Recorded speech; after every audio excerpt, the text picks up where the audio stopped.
What are you doing? Greetings, virtual wanderers. Aeon's here. Have you ever felt like it's just so hard to finish longer games? Well, you're not alone. Shorter games do feel better. And I'm planting my foot down right now. Forget 100-ish hour marathons that promise endless content but leave you exhausted before you even finish the game. Here's the thing. The most satisfying open worlds aren't just the ones that feel like a long chore to finish. And if they're only under 40 or even 30 hours, they're usually on the better side.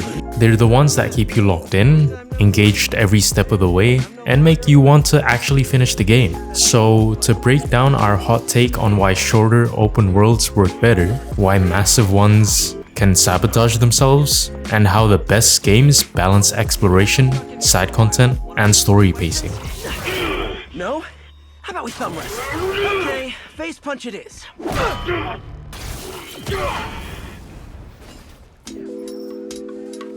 Let's start with the engagement curve. Most players begin an open world game full of excitement. They're exploring brand new locations, meeting interesting characters, and trying out fresh mechanics for the first time. Early on, every step forward feels like a discovery, and every interaction feels meaningful. But in massive games, that early excitement often fades once the novelty wears off. The core gameplay loop, the mechanics you repeat over and over, becomes stretched thin across dozens or even hundreds of hours. At first, exploring new areas and tackling fresh objectives feels rewarding, but over time, the repetition of similar enemies, fetch quests, or routine battles start to feel like a chore. Without enough meaningful changes to keep things fresh, the just one more quest pull slowly shifts into, do I really want to keep doing this? It's not that these features are bad. They might even be great at first, but the longer a game goes on without introducing enough meaningful changes, the more the repetition stands out. Long games have to work much harder to keep refreshing their mechanics, pacing, and rewards so players don't burn out before the end. Nowhere is this clearer than when you compare shorter and longer open worlds. Yakuza 3 is a shorter game, but it makes that length work in its favor.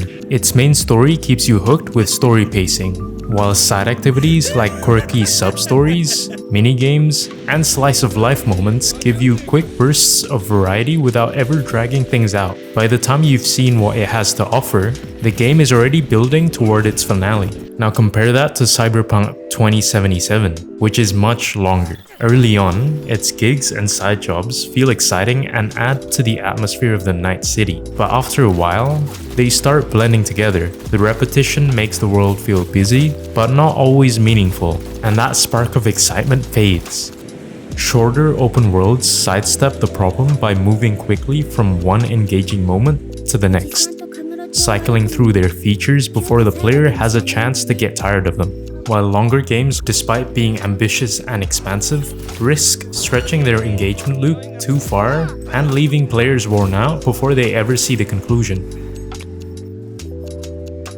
Momentum is what keeps players invested from start to finish. It's the invisible thread pulling you forward, making you want to see what's next. When a game nails momentum, you never feel like you're stalling. Every main quest and side quest feeds into a steady rhythm that keeps things fresh. The right balance is having side content that complements the main plot, not competes with it. This way, you're constantly shifting between story beats and bite-sized activities that recharge your interest. The variety keeps you curious, the pacing keeps you hungry, and the finish line always feels within reach. But when that balance tips, the experience starts to drag. Sometimes longer games end up shoving unnecessary content down your throat when their games should have ended 2 chapters ago. In huge games where the content feels overwhelmingly large, the momentum can grind to a halt. You might have a dozen side missions, collectibles, and checklists staring you down, all while the main story waits on the back burner. This is why some players drop off halfway through massive open worlds. It's not because the game is bad, but because the pacing turns into a grind rather than a journey. Without momentum, excitement fades, and finishing the story starts to feel like an obligation instead of a reward. Do it. Run your sword through me, but you won't hold my fort for long. Longer open world games often come with massive maps, and at first glance, this can feel like a huge selling point. The idea is that the bigger the map, the more value you're getting for your money. But here's the thing, size alone doesn't automatically make a game better. A huge map without meaningful content is just empty space. If that space is filled with repetitive objectives, copy-paste environments, or long stretches of nothing, the sheer scale can actually work against the player. Instead of feeling like an epic journey, it starts to feel like a slow, aimless trudge. What matters more than raw size is density and purpose. Every area should feel intentional, with activities, landmarks, and encounters that fit the game's tone and keep players engaged. Take Darksiders 2 as an example. The regions look big at first, but most of that space feels empty, with only the occasional dungeon or landmark breaking things up. Instead of making exploration exciting, the empty stretches turn travel into a chore and kill the momentum. This is exactly why bigger isn't always better. Without density, purpose, and variety, a large map can end up highlighting a game's weaknesses rather than its strengths. That's the real takeaway.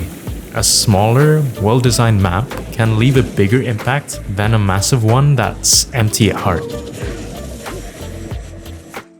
Shorter open worlds have a hidden advantage: replayability. When you know a game will take 15 to 30 hours, you're more likely to revisit it, try a new build, make different choices, or just enjoy the story again. Take Ryzen for example. It's not the best open world game out there, but its shorter length makes you curious to see how things would play out if you joined a different faction or made different story decisions. You can replay the entire game without feeling like a huge time sink, which makes experimenting far more appealing.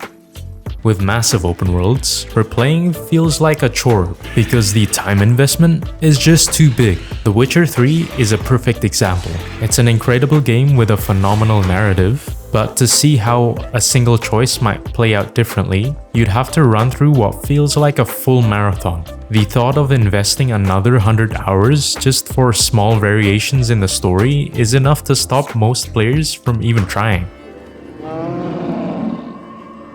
Something's coming. Get ready.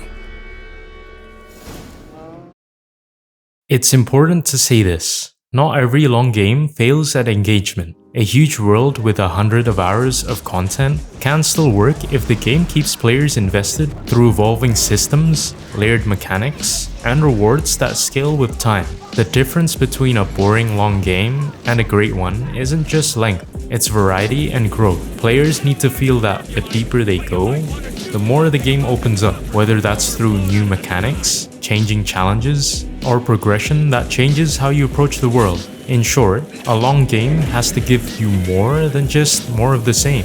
In Metal Gear Solid 5, they do this by constantly giving players new tools and upgrades that reshape how missions play out. What starts as sneaking with a basic pistol eventually evolves into using advanced weapons, silencers, and companions that unlock entirely new strategies, keeping the late game just as engaging as the start.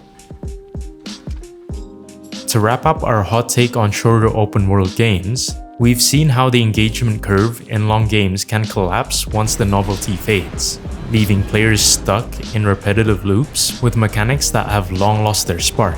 We've looked at how shorter games keep features fresh by pacing content so you never get tired of the tools, systems, and activities they give you. We've talked about how a smaller scope makes it easier to tie side content back into the main story so players stay invested rather than drifting away. We've seen how avoiding bloat activities keeps every activity feeling like progress instead of a filler, and how a focused runtime can make the world more memorable instead of overwhelming. Because here's the truth, an open world doesn't have to be massive to be great. It has to keep you engaged from start to finish. And until more games understand that less can be more, yeah, our hot take stands. Shorter open world games are better.